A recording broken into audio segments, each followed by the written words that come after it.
स्वाभिमानी मराठ्यांनी ओबीसीतून आरक्षण घेऊ नये, शिवछत्रपतींच्या स्वाभिमानी बाण्याला आणि त्या इतिहासाला त्यांनी जागलं पाहिजे इति नारायण राणे, किंवा मराठ्यांनी ओबीसीतून आरक्षण घेणे म्हणजे ओरिजिनल ओबीसींवर अन्याय होणे, ही सगळी जी काही सो कॉल्ड नारायण राणे यांची स्टेटमेंट्स आहेत, हे सगळे स्टेटमेंट म्हणजे त्यांना आत्ता आठवलेला सोयीस्कर वाद आहे.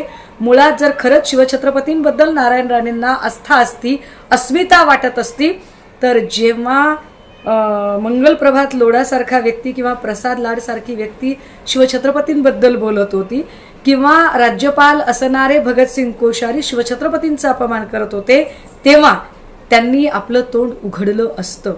पण तेव्हा ते बोलले नाही. त्यांना ओबीसींच्या प्रश्नांचीही जाणीव असती तर त्यांनी इतक्या दिवसात काही विधायक भूमिका घेतली असती. ती गेल्या 9 महिन्यात त्यांनी ती भूमिका घेतलेली नाही. आणि त्यांना मराठा आरक्षणाबद्दल किंवा मराठ्यांबद्दलही जर आस्था असती तर त्याही संबंधाने त्यांनी आपली एक रचनात्मक मांडणी किंवा भूमिका म्हणून ज्या पद्धतीने बाबासाहेबांनी कलम 340 साठी राजीनामा दिला तसा त्यांनी स्वतःच्या पदाचा राजीनामाही दिला असता.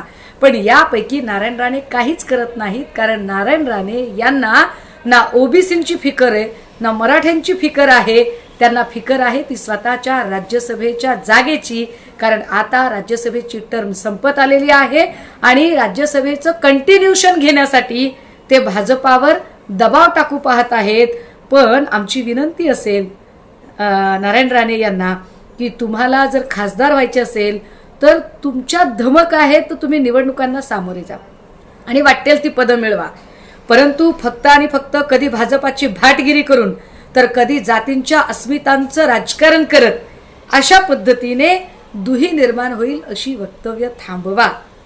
कारण ये पब्लिक है, पब्लिक सब जानती है की राज्यसभेची टर्म संपत आली म्हणून तुम्ही राजकारण करताय.